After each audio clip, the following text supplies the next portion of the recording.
అన్నం పరబ్రహ్మ స్వరూపం అంటారు పెద్దలు. నిజమే, కోటి విద్యలు కూటి కొరకే కదా. అడిగి తినేవారి నుంచి అద్దాల మేడలో ఉండే కోటీశ్వరుడు వరకు కూడా తినేది ఈ ఆహారమే. కాకపోతే ఇలా ఆహారం తినేవారికంట అన్నదానం చేసేవాళ్ళు ఎంతో గొప్పవాళ్ళు. అందుకే మన పెద్దలు ఇంకో మాట అన్నారండోయ్, అన్ని దానాల కన్నా అన్నదానం మిన్నా అని. అలా అన్నదానం చేసే ఎంతోమంది గొప్ప వాళ్ళలో ఈరోజు ఒకరి గురించి మనం తెలుసుకుందామా? భక్తులు కోరిన కోరికలు తీర్చే దైవంగా ప్రసిద్ధి పొందిన అంతర్వేది శ్రీ లక్ష్మీనరసింహస్వామి దర్శనానికి ఒక ఆవిడ ప్రయాణమై వెళ్తుంది. ఆమె అలా నడుచుకుంటూ వెళ్తుండగా ఒక పెళ్లి బృందం ఎదురుపడింది.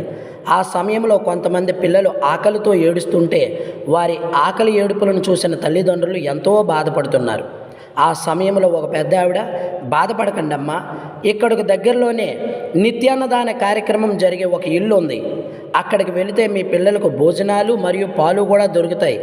అంతవరకు కొంచెం ఓపిక పట్టండి అనే మాటలు ఆ ప్రయాణం చేస్తున్న ఆవిడ చెవిని పడ్డాయి.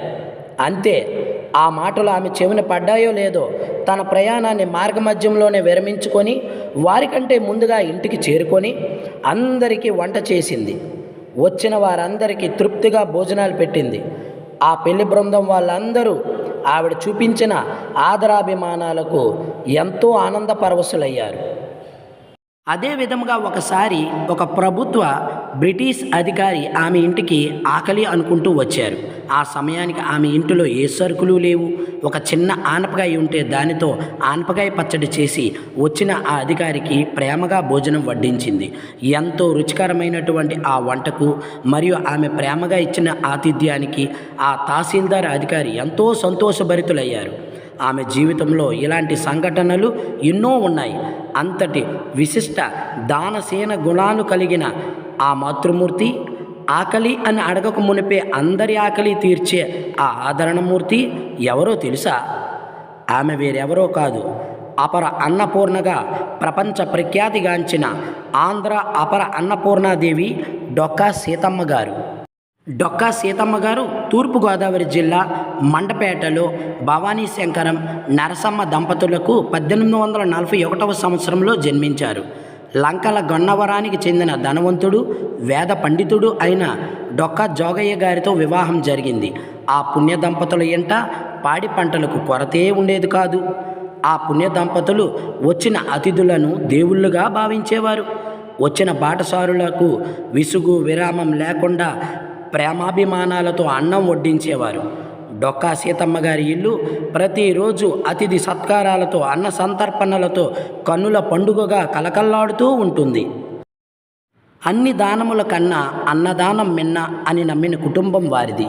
ఒకసారి గోదావరి వరదల సమయంలో రేవుకు ఆవలి వంక ఉన్న గ్రామ ప్రజలు ఆకలికి అలమటిస్తూ ఎన్నో ఇబ్బందులు పడుతుంటే భర్తతో పాటు ఆ లంక గ్రామానికి వెళ్ళి వారందరి ఆకలి దప్పికలు తీర్చిన మానవతా మూర్తులు, మనసున్న మనుషులు ఈ పుణ్య దంపతులు.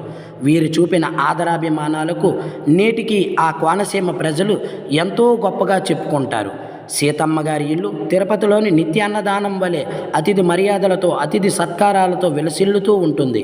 ఒక్కొక్కసారి వంట చేయడానికి వంట చెరుకు లేని సమయంలో సీతమ్మ గారు తన చీరలతోనే వంట పూర్తి చేసి వచ్చిన అతిథులకు అన్నం పెట్టిన సందర్భాలు ఎన్నో ఉన్నాయి. అంతటి గొప్ప ప్రేమమూర్తి, ఆకలి తీర్చే అన్నపూర్ణమ్మ మన డొక్కా సీతమ్మ. ఓర్పు, నేర్పు, శాంతి, సహనం, ప్రేమ, జాలి, కరుణగల ఈ పుణ్య దంపతులు ఎన్నడూ కూడా గర్వం, అహంకారాన్ని దరిచేరనివ్వలేదు. భర్త అయినటువంటి జోగయ్య గారు మన సీతమ్మ గారిని, ఒక్కదానివే ఎందుకలా పనులు చేస్తూ ఉంటావు, దాసాదాసీల సహకారం తీసుకోమని చెప్పినా సరే స్వయంగా నా చేతితో సేవ చేయడమే నాకు ఎంతో తృప్తిని, మధురానుభూతిని ఇస్తుంది అని భర్తతో ఎంతో మృదుమధురంగా చెప్పినటువంటి ప్రేమగల మూర్తి మన సీతమ్మ. రాచకురుపు అనగా క్యాన్సర్తో బాధపడుతున్న సమయంలో కూడా అన్నదానం చేయడం మాత్రం ఎన్నడూ మానలేదు మన సీతమ్మ. అంతటి గొప్ప విశిష్టతమైనటువంటి సేవలను గుర్తించిన అప్పటి బ్రిటిష్ ప్రభుత్వం సీతమ్మ గారికి 1903 సంవత్సరంలో ప్రశంసాపత్రం ఇచ్చి గౌరవించింది. నిత్యాన్నదాత్రిగా ఖండాంతర ఖ్యాతిని సంపాదించిన మన డొక్కా సీతమ్మ గారు 1909 సంవత్సరంలో కన్ను మూశారు. పాత గన్నవరం దగ్గర వైనతేయ నదిపై నిర్మించిన నూతన ఆనకట్టకు డొక్కా సీతమ్మ గారి వారధి అని నామకరణం చేయడం ఒక గొప్ప విశేషం.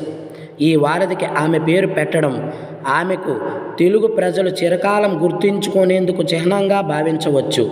డొక్కా సీతమ్మ గారి సేవా తత్పరత భావితరాలకు ఒక గొప్ప స్ఫూర్తిదాయకంగా నిలుస్తుంది అని చెప్పవచ్చు.